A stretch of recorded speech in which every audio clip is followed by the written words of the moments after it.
नमस्कार, आदाब, सत श्री अकाल। मैं Pankaj Meena, estimation and planning engineer, एक बार फिर से आप सभी का बहुत बहुत स्वागत करता हूं आपके अपने YouTube channel civil engineering Bhopal पे। दोस्तों, आज हम कंप्लीटली बात करने वाले हैं प्लास्टरिंग के बारे में, जो हमारी बिल्डिंग का जो फिनिशिंग वर्क का काम होता है। अभी तक हमने सब स्ट्रक्चर पढ़ लिया, सुपर स्ट्रक्चर के 2 पार्ट आए थे, वो 2 पार्ट आप लोगों ने देखे। तो इस तरीके से सारा एस्टिमेशन अपन करते जा रहे हैं, आप लोगों को वीडियोस मिलते जा रहे हैं। जो भी मेरे व्यूअर्स हैं, जिन लोगों ने अभी तक वो पुरानी वीडियो जाकर के नहीं देखी है, तो उनको अभी जाइए, डिस्क्रिप्शन में क्लिक कीजिए, वहां पर जाकर के पहुंचिए और देखिए मेरी पुरानी वीडियोस को। और अब अपन स्टार्ट कर रहे हैं फिनिशिंग वर्क हमारी बिल्डिंग का, जो कि है प्लास्टरिंग। आज मैं कंप्लीटली आप लोगों को बताने वाला हूं कि प्लास्टरिंग क्या होती है और कितने तरह की प्लास्टरिंग हमारे बिल्डिंग के अंदर की जाती है। तो सारी चीजों को हम समझेंगे आज इसी वीडियो में, तो इस वीडियो को अंत तक के जरूर देखिएगा। और अगर आप इस चैनल पर नए आए हैं तो जो लाइक का बटन आपको दिख रहा है उसको प्रेस कर दीजिए, और जो सब्सक्राइब का रेड कलर का बटन है उसको भी हिट कर दीजिए, और जो बेल आइकन है उसको दबाना ना भूलें, क्योंकि इसी तरह की वीडियोस हम रोजाना लेकर के आते रहते हैं। तो चलिए शुरू करते हैं हमारी वीडियो बिना किसी देरी के।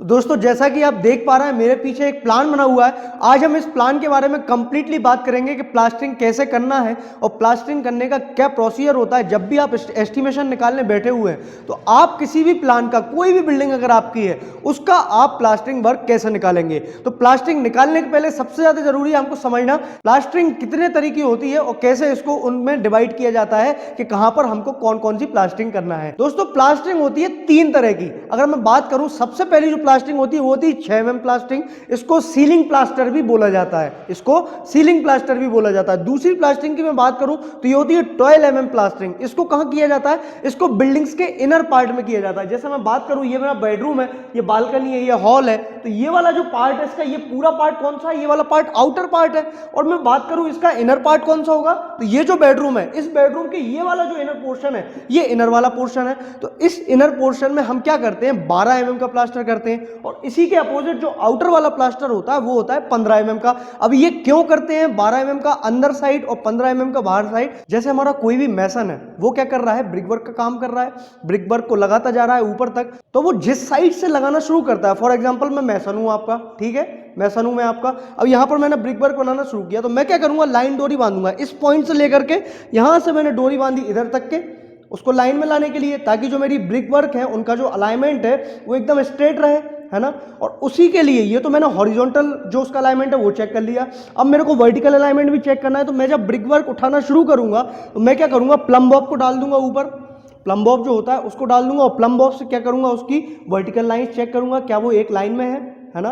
तो जब मैं इस साइड से ब्रिक वर्क करना शुरू करता हूं तो यहां पर तो मैं सारे ब्रिक्स को जो है सेम लाइन में जमा देता हूं, लेकिन जो उसका अपोजिट साइड होता है, क्योंकि ब्रिक जो होती है वो कभी भी मशीन से नहीं बनती, वो किसी भी मशीनरी के अंदर नहीं बन रही। वो कौन बना रही है? हमारी जो लेबर है वो बना रही है। जो हमारे ब्रिक बनाने वाले लोग हैं वो उसको तैयार कर रहे हैं, तो वो जो है उसमें इतनी अच्छी फिनिशिंग नहीं दे पाते, और जो उसके एजेस होते हैं वो दोनों साइड से एकदम इक्वल नहीं होते। अगर एक ब्रिक का इक्वल भी है तो जो दूसरी वाली ब्रिक है फर्स्ट वाली के रिस्पेक्ट में उसके एजेस जो होंगे वो इक्वल नहीं होंगे। तो जैसे यहां पर मैंने किसी ब्रिक को लाई कर दिया और उसके बाजू वाली को लगाऊंगा, तो उसका जो आउटर वाला पार्ट होगा वो कुछ ना कुछ अंदर बाहर रहेगा। तो इसी तरीके से जब मैं सारा ब्रिक वर्क जमाता जाता हूं एक लाइन डोरी की लाइन में, तो क्या होता है? जो हमारा आउटर साइड होता है वो अनइवन हो जाता है। जितनी इवन हमारी इनर साइड होती है उतनी इवन हमारी आउटर साइड नहीं हो पाती, वो इस वाले साइड के रिस्पेक्ट में अनइवन हो जाती है। इसलिए अंदर साइड जब भी हम प्लास्टर करते हैं उसको करते हैं 12 mm का, और आउटर साइड चूंकि वहां पर अंडुलेशंस को ज्यादा होते हैं तो उन अंडुलेशंस को कवर करने के लिए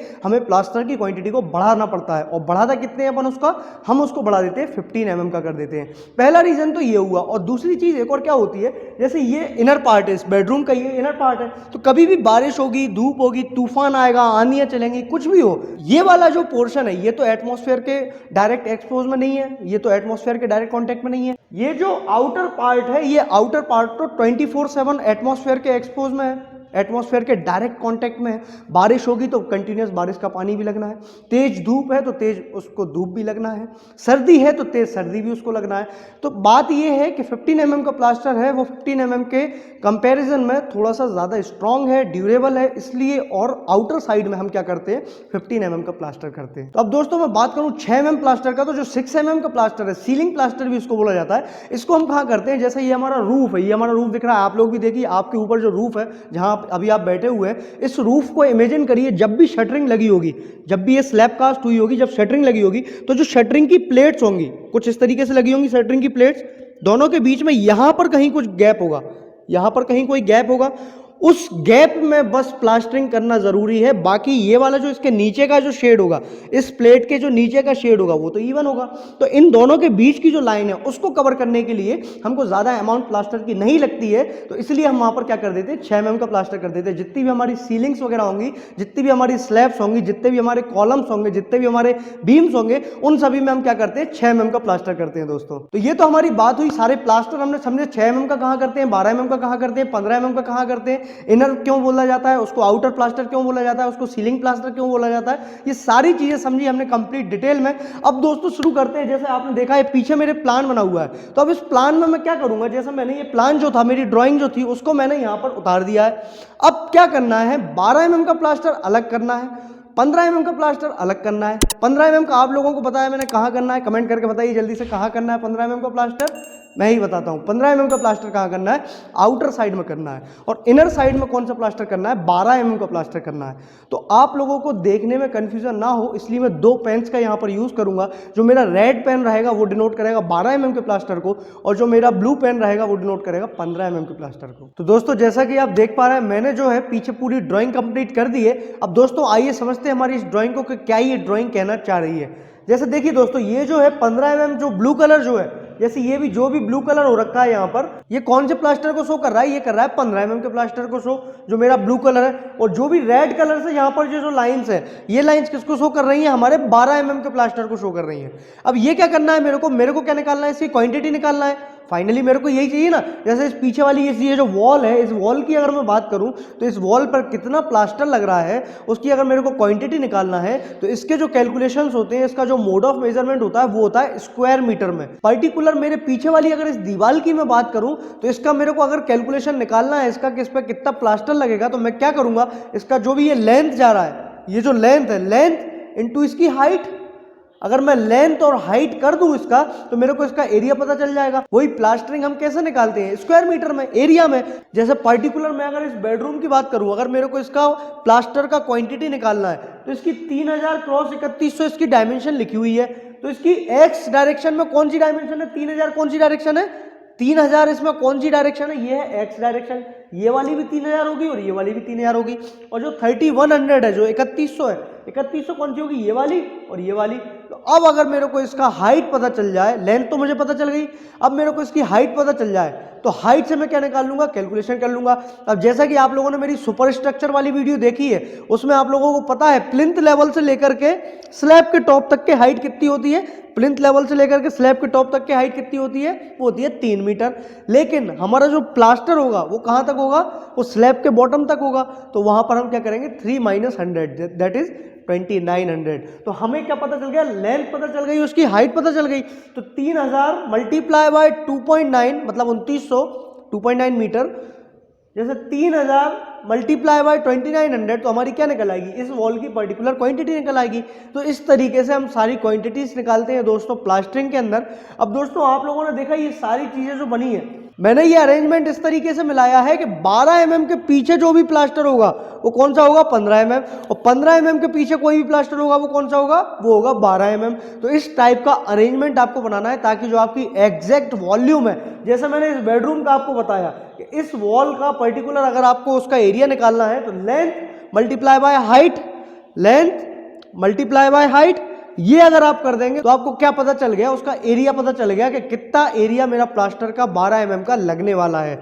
इसी तरह से मैं बात करूं इसके 15 mm प्लास्टर की, अगर आपको इसका ये 15 mm प्लास्टर, क्योंकि एक वॉल पर 15 mm का प्लास्टर भी हो रहा है ना, तो इस पे आप अगर निकालेंगे तो आप कैसे निकालेंगे, आप करेंगे इसका length that is 3000 multiply by उसकी हाइट, तो 2.9। तो हाइट का आप मल्टीप्लाई कर देंगे तो आपको क्या पता चल जाएगा दोस्तों, एरिया पता चल जाएगा। इस टाइप से जैसे मैंने आपको इस एक बेडरूम का बताया, आपको सारी चीज़ों के उसके निकालना है, उसके प्लास्टर कि कैसे ये चीज़ें होंगी इसके अंदर। और इसके बाद में मैं बात करूं, इसमें हमारे डोर विंडो भी आ रहे होंगे, तो कुछ उसका डिडक्शन भी हो रहा होगा, कुछ उसका डिडक्शन भी हो रहा होगा ना। तो उस डिडक्शन कौन कौन से हो रहा है, तो वो मेरी ड्राइंग से देखता हूं मैं, ड्राइंग में कहां पर कौन सी चीज़ें आ रही हैं, और फिर उसको अपन यहाँ पर बना देते हैं। तो दोस्तों जैसा कि आप देख पा रहे हैं, जहां जहां मेरे डोर आ रहे थे, जहां जहां मेरे विंडो आ रहे थे, उन सभी की मैंने प्रॉपर मार्किंग कर दी है। और मार्किंग करने के बाद में देखिए आप यहां पर जैसे ये हॉल है, इसकी जो एंट्री हो रही थी वो इधर से हो रही थी, यहां पर डोर आ गया, यहां पर डक्ट था, तो ये वाटर क्लोजेट जो है, इस वाटर क्लोजेट का क्या है, वेंटिलेशन है, इस वाटर क्लोजेट का यहां पर वेंटिलेशन है। इस तरीके से पूरी ड्राइंग को मैंने वहां पर बनाया, उसमें 12 mm का प्लास्टर किया, 15 mm का प्लास्टर किया, और एक रूम का आपको क्वांटिटी निकालना बताया कि बेडरूम का किस तरीके से क्वांटिटी निकालना है। अगर आप भी सीखना चाहते हैं कंप्लीटली सारी चीजें किसी भी बिल्डिंग प्रोजेक्ट की, पूरे एस्टिमेशन का एक पार्ट का, मैंने आपको क्या बताया, प्लास्टरिंग बताया, सिर्फ एस्टिमेशन का एक छोटा सा पार्ट है प्लास्टरिंग। लेकिन अगर आपको कंप्लीट प्रोजेक्ट का सीखना है पूरे डिटेल में, तो दोस्तों ज्वाइन करिए सिविल गुरुजी का 3 महीने का कॉर्पोरेट ट्रेनिंग कोर्स, जिसमें आपको कंप्लीटली सारी चीजें सिखाई जाती हैं पूरे डिटेल में। जो एस्टिमेशन आपका रहेगा, एस्टिमेशन जैसे अभी आपने प्लास्टरिंग का सीखा, इसी तरीके से आप सीखोगे सारी चीजें पूरी कंप्लीट, पूरे कंस्ट्रक्शन स्टेप जो भी होते हैं, साइट क्लीनिंग से लेकर के क्लाइंट को की हैंडओवर करने तक का, की हैंडओवर करने तक का काम कहां सिखाया जाएगा, आपको एस्टिमेशन में सिखाया जाएगा। और उसके बाद में आप बनाएंगे उसका बिल ऑफ क्वांटिटी।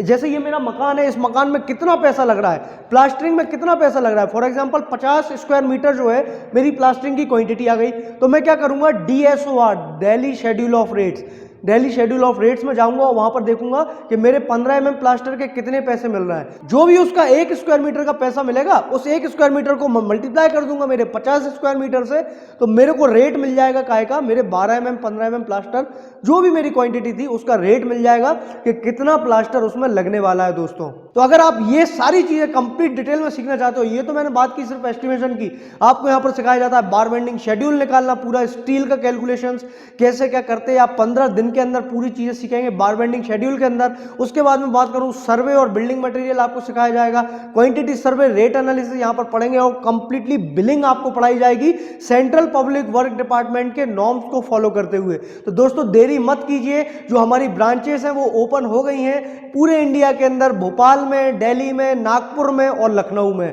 तो आप जहां भी आपके घर से नियरेस्ट आपका जो होम टाउन है, वहां से नियरेस्ट जो भी सिविल गुरुजी का सेंटर पड़ रहा है, वहां से रजिस्ट्रेशन करा सकते हैं। 15 जनवरी के लिए हमारे बैचेस ओपन हो गए हैं, रजिस्ट्रेशंस चालू हो गए हैं। डिस्क्रिप्शन में मैं लिंक डाल रहा हूं दोस्तों, डिस्क्रिप्शन में मैं लिंक डाल रहा हूं, वहां पर जाकर रजिस्ट्रेशन कराइए सिविल गुरुजी के 3 महीने के कॉर्पोरेट ट्रेनिंग कोर्स के लिए। दोस्तों ये थी हमारी वीडियो जिसमें हमने कंप्लीटली बात की, प्लास्टरिंग का ओवरव्यू समझा कि प्लास्टरिंग किस तरीके से की जाती है। अगर आपको ये वीडियो पसंद आई है तो जो लाइक का बटन आपको दिख रहा है उसको प्रेस कर दीजिए, और जो सब्सक्राइब का रेड कलर का बटन है उसको भी हिट कर दीजिएगा, और बेल आइकन को दबाना ना भूलें, क्योंकि इसी तरीके के वीडियोस हम रोजाना लेकर के आते रहते हैं। तो दोस्तों वीडियो देखने के लिए बहुत बहुत धन्यवाद। जय हिंद, जय भारत।